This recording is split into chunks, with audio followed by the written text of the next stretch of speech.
Hey, what's going on, guys? Welcome back to Destiny, and we're in patch 2.0. The Taken King update, well, the update in preparation for the Taken King has arrived. We're going to be having a look, as you can tell from the title, look through the tower and some of the changes that have come within the patch.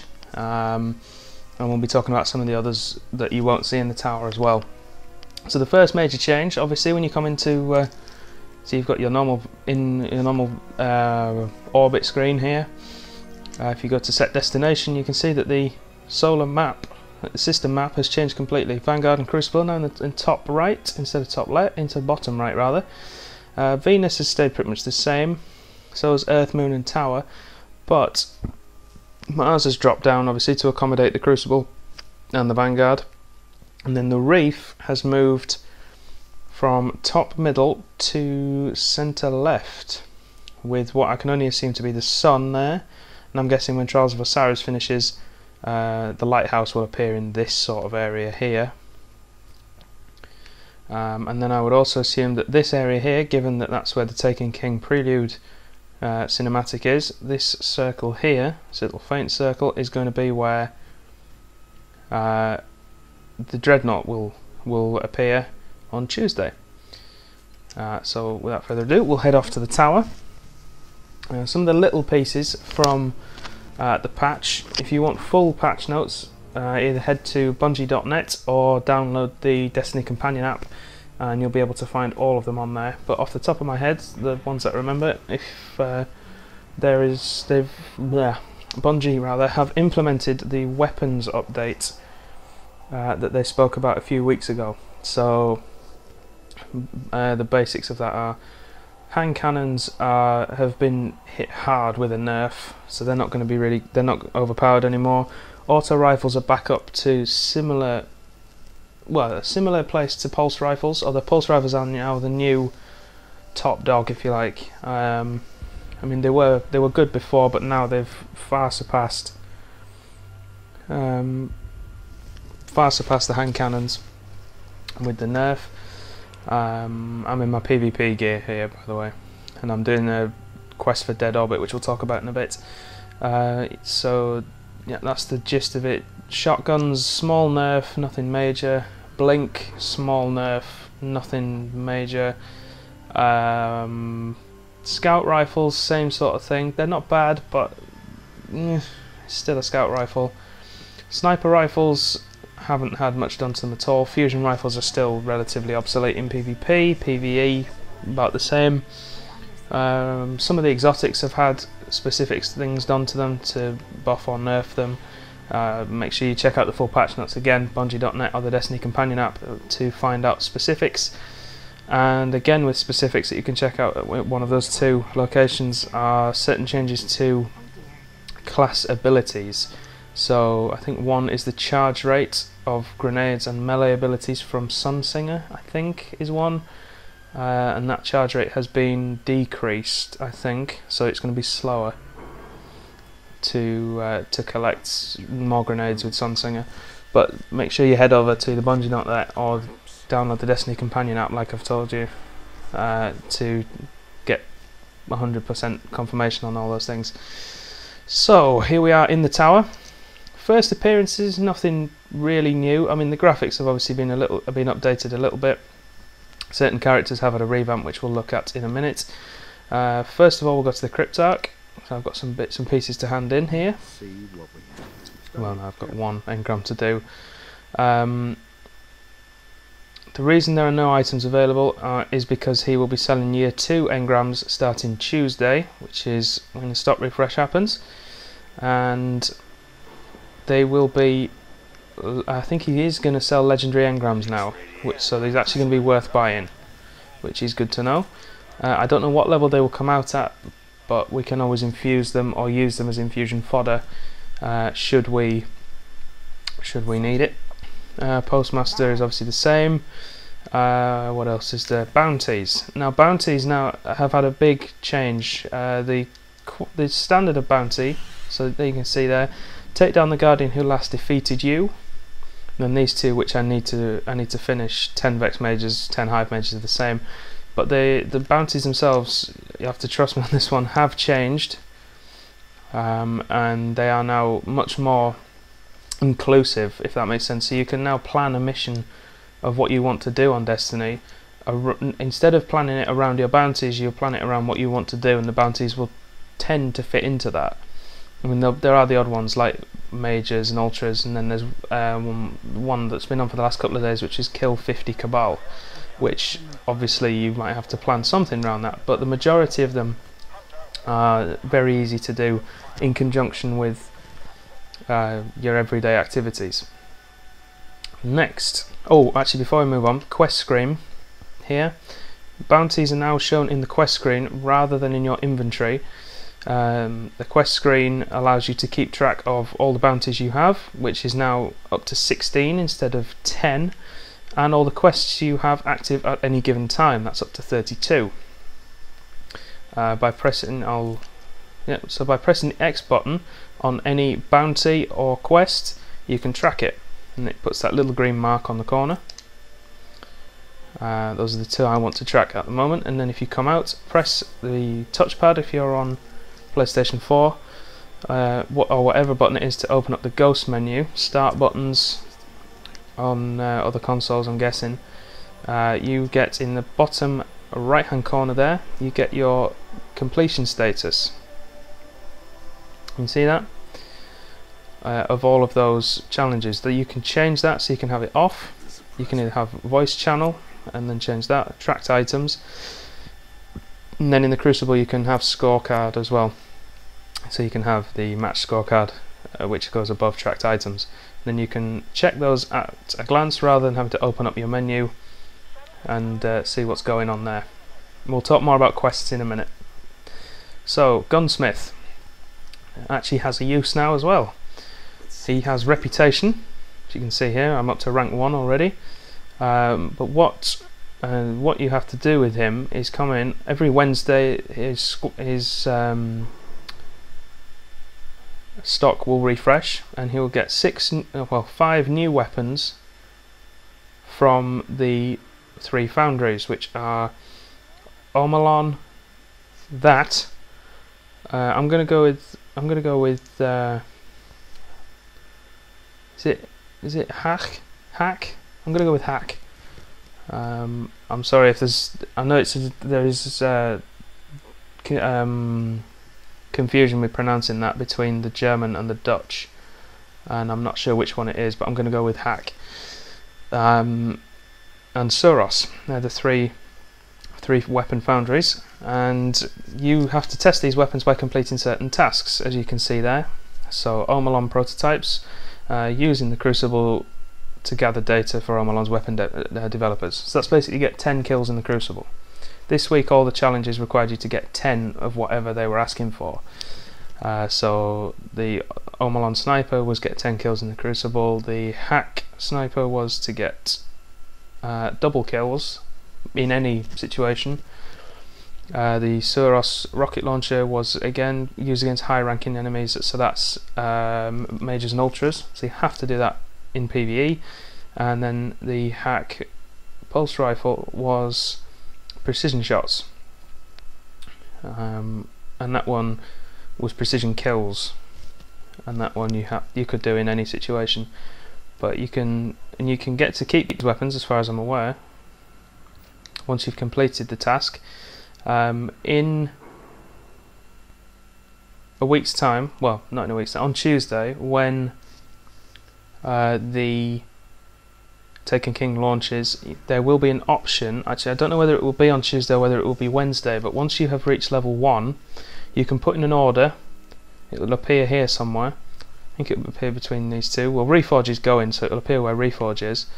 And you can place an order with Banshee to get you a gun from the city's weapon foundries, one of those 3, Hack, Omalon or Suros. That weapon will be delivered on a Wednesday with a random set of perks, bonuses and abilities. So it's complete luck of the draw, but you get to pick the weapon that you want. Now that happens once a week, and you can only order a certain number of weapons in a week. We don't know what it is yet. We'll find out, no doubt, soon enough. So next, let's head down to the Vanguard, to the Hall of Champions, I think it's called. So first thing we notice, as I mentioned, Eris is already inside. Her ship's gone from out there, but she is now inside the tower. Nothing really to sell. The only way you can gain reputation with her is by completing the quest, which I will show you in a moment. And although her rank has been increased now, you will be able to gather more reputation once the Taken King launches. So don't panic about that just yet. All the items here are for sale still, and you can still get, and you'll be able to get those later on, I would have thought. So as we move through here, no changes with Shaxx or the Crucible Quartermaster yet. That will come on Tuesday, and they'll get their Year 2 weapons and armour and such. No change with any of the Vanguard either. When you go into them, and obviously I can only access Masters of Commanders of Valor, and there's no new gear for him to give you just yet, but that will come on Tuesday. But the reason I brought you down here, as promised, here are the kiosks for your exotic engrams. Not engrams, exotic weapons and armour. So, here you have the Year 2 collection. Now, from here we can tell that the weapons coming with us into Year 2, 100% guaranteed, are Truth, Thunderlord, Invective, Fourth Horseman, Red Death, Bad Juju, Hawkmoon, Last Word, Suros Regime, and Monte Carlo. Now I would also put Super Good Advice, Pocket Infinity, and Thorn into those categories, simply because they are the other exotic exotic bounty weapons. And since the exotic bounties aren't changing, it would be a shame for you to be able to only be able to pick Bad Juju or Invective. So I would imagine they're coming with us as well. Maybe over here. I'm not sure yet. But if we move across one slot, we can see the Year 1 exotics.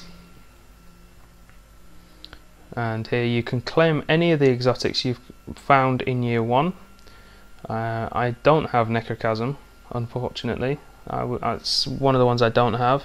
I do have all of these, I just don't have enough space to be able to take one right now. Dreg's Promise I don't have yet, and I did have Universal Remote, but I discarded it like an idiot before it was registered. So I can't get that. The one thing that is confusing me is why Monte Carlo isn't in here to claim when all the other weapons are. So maybe that was a glitch or something, I'm not sure. But those, the weapons are there. Armour is on the other side, and it's the same again. These are the ones we can see that are guaranteed to come with us. What is interesting, that we're getting class items now, exotic class items. Seeing as class items are now becoming armor pieces and are gaining stats and perks as well. So that's interesting to see, but the ones we can guarantee that are coming with us are Crest of Alpha Lupi, Helm of Saint 14, Helm of Inmost Light, an intermountable Skull Fort, no backup plans, Rune Wings. That's for the Titan. The other classes I'm not sure of yet. I might do a video on that in my own time, but if you guys just log into Destiny, you'll be able to find out for yourselves. So I'll leave that up to you. If you want me to do a video with the other classes on, then leave a comment below and I'll do that happily for you. Again, if we move back across, all the exotic armour is there to be claimed as and when for the price of an exotic shard and 2,500 glimmer. That's the same with the weapons as well. And before we move out of here, quick thing, if you press triangle when you're down here, you can change what weapon you have selected and what you're showing on your back. I'm going to stick with the shotgun. And you do that the same way as you would when you're in game. So if you hold triangle, you get your heavy weapon, tap it for primary, and switching between primary and secondary. Right, so the final kiosk in this area, which I've forgotten the name of, I think it's the Hall of Champions or Hall of Guardians or something, is the Abandoned Quest kiosk.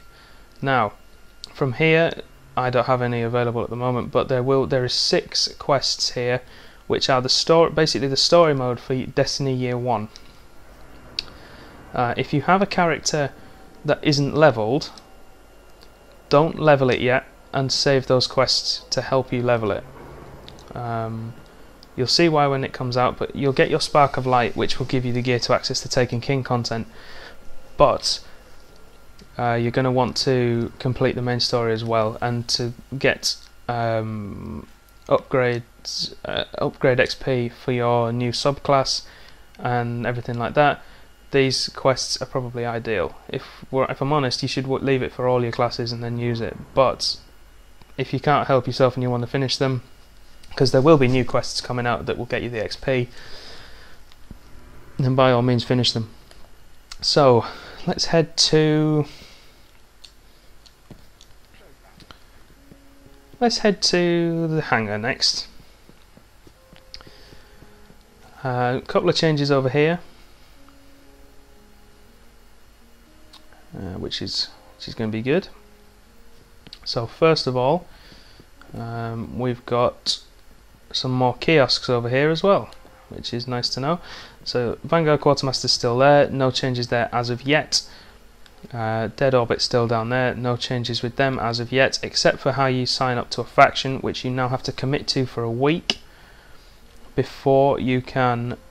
You have to commit to the faction for a week, so you don't have to wear the class item anymore. The only reason I'm doing it is because of a quest that I'm currently partaking in.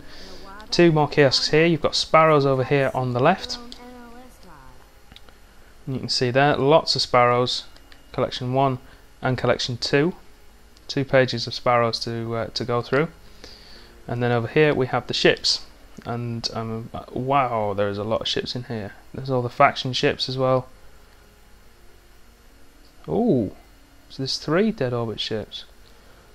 So this is the Year 2 Dead Orbit ship. Looking good. Looking good. I haven't accessed this yet, which looks really nice. Just the Future War Cult Year 2 ship. That looks pretty good. And then the New Monarchy one. Comitatus. That looks nice. And then Fermi Solution I have. And then Vacuum Dragon, or Vacuum Diagram rather, is the other Dead Orbit one. That looks good. And then there's the Fermi Solution, or the Fermi Solution, which is the one I have now. And then you've got all these other ships here that you can access from strikes. The Taken King, Fatal Vision, Taken King Crest Reward. So we'll get that no doubt later on in the Taken King. These ones we can access from the Crucible. These ones are from Trials of Osiris. And then the House of Wolves ones here.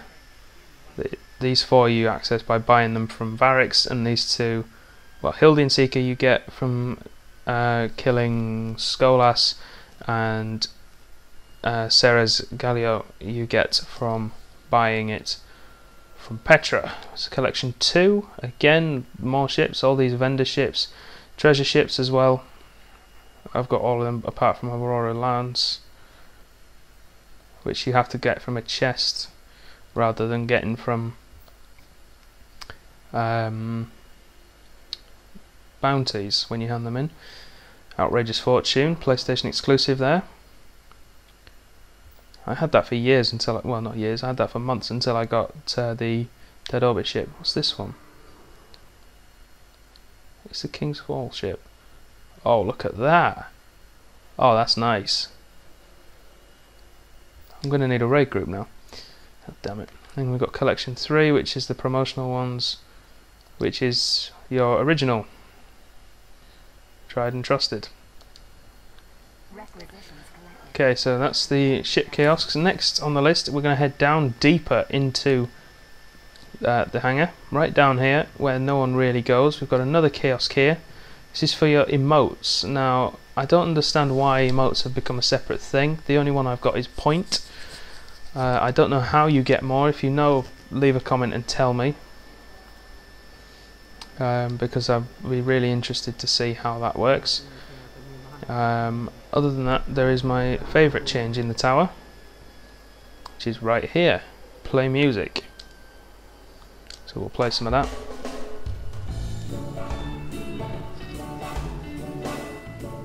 pretty good. Yeah, this is now a music player down here, so if you and your clan are on, come down here, hit the music, get some raves going. Yeah, sorry about that, guys. My recording software crashed there, so we'll have to start from the plaza again. There's nothing else in the hangar to look at. We've had a look at everything that's in there. So the last place to go is the Tower North, where the speaker hangs out. So we'll go have a chat to him, see what's down here, and then that will conclude our tour of the tower. Right, so first off we'll head to the right here, and we've got another 2 kiosks. First one is for emblems, and that's pretty much exactly what it says on the tin. You've got 4 collections of different emblems to go through, and yeah, that's pretty simple. Next one is shaders. Again, same thing, although it does give you a chance to look at all the shaders before you have or haven't got them or whatever, which is quite good. I only need the nowhere. All I need is the nowhere shader, and then I've got the full Dead Orbit set. Well, yeah, again, there's only 2 collections this time. I'm looking forward to some of these Taken King ones though. What's that? Feud Unfading. That looks quite cool. About that one, Lion Dancer. No, not really. Valsgard. That looks quite cool. Ooh, I like that. Anyway, yep, so 2 collections this time, so 2 sets to look at. Suros Minimalist is the promotional shader. I do have it, but because of course I'm doing the Dead Orbit quest, I can't put it on my Titan at the minute. So that's that. Eva Levante, for this week at least, has all the emblems from year 1. Now, I don't know if they're staying there permanently, and then, oh, 2 new, no, Blue Marble isn't. Chrysanthemum, that's a new shader. We'll grab one of them just to add it to the collection. Anyway, like I said, the emblems that she has are there for at least this week, if not permanently. The reason I just bought that shader and deleted it is because once you've bought it, it's in this kiosk, and I'm certain we'll be able to find it as well. Collection 2, there it is, Chrysanthemum. You can get them as you please, you don't have to pay anything for those. It's the same with the emblems. You just grab them as and when and move on. So the emblems that she has are there for at least this week. If they stay beyond that, it's so that you can get them to add them to your collection. The speaker is the next target, next guy we're going to go and talk to. I don't think there's anything new up here, to be honest, other than the ghost shells, obviously. Ghost shells are now available to purchase from the speaker at level 32 and level 34 and level 36. I assume level 38 and level 40 ghosts will be legendary and can be bought from other vendors or gained through alternate means. The material exchange is still here. The emblems have gone, although I would imagine that when that stock refreshes there will be a year 2 set of emblems for you to rifle through and pick the one you want. And that's about it, I think. All the faction leaders are the same, nothing's changed with them. Except for the fact once you go in here, they now have material exchanges, which you exchange these materials in return for faction reputation, but you have to have the allegiance, which is what I was talking about earlier. At the start of each week you will be given the opportunity to change your allegiance to a faction. You sign up with them for a week by giving them, well, you sign up with one faction for 2,500 glimmer for at least a week. I don't know whether you have to renew that every week, or whether that is then permanent until you decide to change it. However, you only get the option to change it once a week, which is on reset, or I don't know if it's reset or whether it's the like 7 days after you initially gave your allegiance to that faction. That we'll have to find that out on Tuesday. So that's concluded our tour of the tower. Thank you very much for watching. If there's anything I've missed, make sure to let me know in the comment section below. Actually, before we go, we'll just have a look at vault space. Vault space has been increased massively. As you can see here, there's now 72 slots for weapons over multiple pages. Same for armor, 72 slots over multiple pages. The general section has not changed in size. However, emblems, shaders, and emblems, shaders, ships, and sparrows are now available in the kiosks, so they don't really need to increase that. So that is now the end of this video. Thank you very much for watching. Like I've said already, if you think I've missed anything, or if there's missed anything that you think I need to know, leave a comment down below and tell me about it. If you're new around here, hit the subscribe button, show your support, share the video as well, let everyone know if they haven't played the new update yet. Let them know what they can expect by showing them this video. Once again, thank you all very much for watching, and I'll see you next time.